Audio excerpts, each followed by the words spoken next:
जय माता दी। आप सभी का हमारे YouTube चैनल पर बहुत बहुत स्वागत है। आज मैं आप सभी को माँ वैष्णो की 3 पिंडियों के रहस्य के बारे में बताऊंगी। इसके पीछे की पौराणिक कहानी भी सुनाऊंगी। भक्तों में यह मान्यता बेहद प्रचलित है कि जो कोई भी सच्चे दिल से माता के दर्शन करने आता है, उसकी सभी मनोकामनाएं पूर्ण होती हैं। लोगों का यह भी मानना है कि जब तक माता ना चाहे, कोई भी उसके दरबार में हाजिरी नहीं भर सकता है। जब उसकी इच्छा होती है, वह किसी न किसी बहाने से अपने भक्तों को अपने पास बुलाती ज़रूर है और भक्त भी श्रद्धा भाव से दर्शन करने जाते हैं। कहते हैं कि माता के एक बुलावे पर उसके भक्त माता दर्शन करने के लिए दौड़े चले आते हैं। माता का भक्तों के साथ अटूट प्रेम है, तभी तो कठोर परिश्रम करके पर्वतों की गोद में बसे वैष्णो माता मंदिर के दर्शन के लिए भक्त ज़रूर जाते हैं। भारत के खूबसूरत जम्मू और कश्मीर राज्य की हसीन वादियों में उधमपुर ज़िले में कटरा से 12 किलोमीटर की दूरी पर स्थित है माता वैष्णो देवी मंदिर। जिस पहाड़ी पर यह मंदिर बना है, उस पहाड़ी को ही वैष्णो देवी पहाड़ी के नाम से जाना जाता है। सुंदर वादियों में बसे इस मंदिर तक पहुंचने की यात्रा काफ़ी कठिन है, लेकिन कहते हैं कि पहाड़ों वाली माता के एक बुलावे पर उसके भक्त आस्था और विश्वास की शक्ति के साथ इस यात्रा को सफल करके दिखाते हैं। माना जाता है कि यहाँ आने वाले निर्बलों को बल, नेत्रहीनों को नेत्र, विद्याहीनों को विद्या, धनहीनों को धन, संतानहीनों को संतान का वरदान प्रदान करती है पहाड़ों वाली माता। माता के इस चमत्कारी प्रभाव के साथ इस धार्मिक स्थल की प्रत्येक बातें कुछ न कुछ बयां करती है। न केवल यह स्थल वरन आदिशक्ति से जुड़ी पौराणिक कथा इस मंदिर की संरचना का कारण है और मंदिर में रखी 3 पिंडियाँ सभी का रहस्य बेहद ही रोचक है।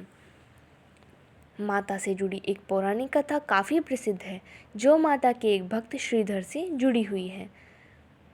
इस कथा के अनुसार वर्तमान कटरा कस्बे से 2 किलोमीटर की दूरी पर स्थित हंसाली गांव में माँ वैष्णवी के परम भक्त श्रीधर रहते थे, जो कि निसंतान थे। संतान न होने का दुख उन्हें पल पल सताता था। इसलिए एक दिन नवरात्रि पूजन के लिए कुंवारी कन्याओं को बुलवाया। अपने भक्त को आशीर्वाद के देने के लिए माँ वैष्णो भी कन्या वेश में उन्हीं के बीच आ बैठी। पूजन के बाद सभी कन्याएं तो चली गई, पर माँ वैष्णो देवी वहीं रही और श्रीधर से बोली, सबको अपने घर भंडारे का निमंत्रण दे आओ। श्रीधर पहले तो कुछ दुविधा में पड़ गए। एक गरीब इंसान इतने बड़े गांव को भोजन कैसे खिला सकता था, लेकिन कन्या के आश्वासन पर उसने आसपास के गांवों में भंडारे का संदेश पहुंचा दिया। साथ ही वापस आते समय बीच रास्ते में श्रीधर ने गुरु गोरखनाथ और उनके शिष्य बाबा भैरवनाथ को भी भोजन का निमंत्रण दे दिया। श्रीधर के इस निमंत्रण से सभी गांव वाले अचंभित थे। वे समझ ही नहीं पा रहे थे कि वह कौन सी कन्या है जो इतने सारे लोगों को भोजन करवाना चाहती है। लेकिन निमंत्रण के अनुसार सभी एक एक करके श्रीधर के घर में एकत्रित हो गए। तब कन्या के स्वरूप में वहां मौजूद माँ वैष्णो देवी ने एक विचित्र पात्र से सभी को भोजन परोसना शुरू किया। भोजन परोसते हुए जब वह कन्या बाबा भैरवनाथ के पास गई, तो उसने कन्या से वैष्णव खाने की जगह मांस भक्षण और मदिरापान मांगा, लेकिन यह तो संभव ही नहीं था। फलस्वरूप कन्या रूपी देवी ने उसे समझाया कि यह ब्राह्मण के यहाँ का भोजन है, इसमें मांसाहार नहीं किया जाता। किंतु भैरवनाथ तो हट करके बैठ गया और कहने लगा, वह तो मांसाहार भोजन ही खाएगा। लाख मनाने के बाद भी वे ना माने। बाद में जब भैरवनाथ ने उस कन्या को पकड़ना चाहा, तब माँ ने उसके कपट को जान लिया।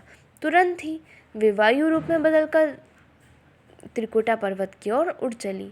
भैरवनाथ भी उनके पीछे गया। कहते हैं जब माँ पहाड़ी की एक गुफा के पास पहुंची, तो उन्होंने हनुमान जी को बुलाया और उनसे कहा कि मैं इस गुफा में 9 महीने तक तप करूंगी, तब तक आप भैरवनाथ के साथ खेलें।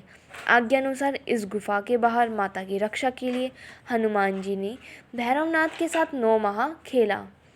आज के समय में इस पवित्र गुफा को अर्धकुंवारी के नाम से जाना जाता है। कहते हैं कि उस दौरान हनुमान जी को प्यास लगी, तब माता ने उनके आग्रह पर धनुष से पहाड़ पर बाण चलाकर एक जलधारा निकाली और उस जल में अपने केश धोए। आज यह पवित्र जलधारा बाणगंगा के नाम से जानी जाती है। जब भी भक्त माता के दर्शन के लिए आते हैं तो इस जलधारा में स्नान अवश्य करते हैं। जलधारा के जल को अमृत माना जाता है। कथा के अनुसार हनुमान जी ने गुफा के बाहर भैरवनाथ से युद्ध किया, लेकिन जब वे निढाल होने लगे तब माता वैष्णवी ने महाकाली का रूप लेकर भैरवनाथ का संहार कर दिया। भैरवनाथ का सिर काटकर भवन से 8 किलोमीटर दूर त्रिकुट पर्वत की भैरव घाटी में गिरा। उस स्थान को भैरवनाथ के मंदिर के नाम से जाना जाता है।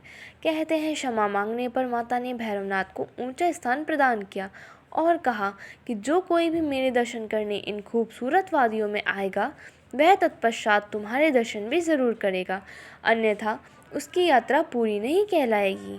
यही कारण है कि आज भी लोग माता के दर्शन के बाद बाबा भैरवनाथ के मंदिर ज़रूर जाते हैं। मान्यता अनुसार भैरवनाथ को मोक्षदान देने के लिए वैष्णो देवी ने 3 पिंड यानी सिर सहित एक चट्टान का आकार ग्रहण किया और सदा के लिए ध्यानमग्न हो गई। इस बीच पंडित श्रीधर भी अधीर हो गए। उन्हें सपने में त्रिकुटा पर्वत दिखाई दिया और साथ ही माता की 3 पिंडियाँ भी, जिनकी खोज करते हुए वह पहाड़ी पर जा पहुँचे। पिंडियाँ मिलने पर उन्होंने सारी जिंदगी विधि पूर्वक उन पिंडों की पूजा की।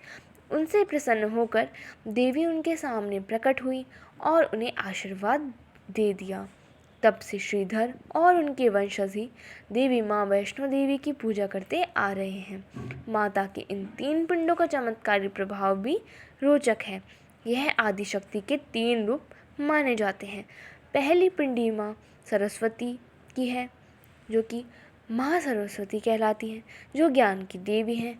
दूसरी पिंडी माँ महालक्ष्मी की है, जो धन वैभव की देवी हैं।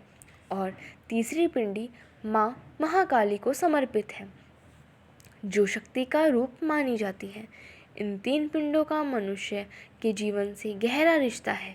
जीवन को सफल बनाने के लिए विद्या, धन और बल तीनों ही ज़रूरी होते हैं। इसलिए इन्हें हासिल करने के लिए भक्त कठोर परिश्रम कर पहाड़ियों की यात्रा पूर्ण करता हुआ माता के दरबार में पहुंचता है। जो जितने उत्साह से इस यात्रा को पूरा करता है, माता का आशीर्वाद उतना ही उस पर बढ़ता चला जाता है। धन्यवाद। इस वीडियो में बस इतना ही।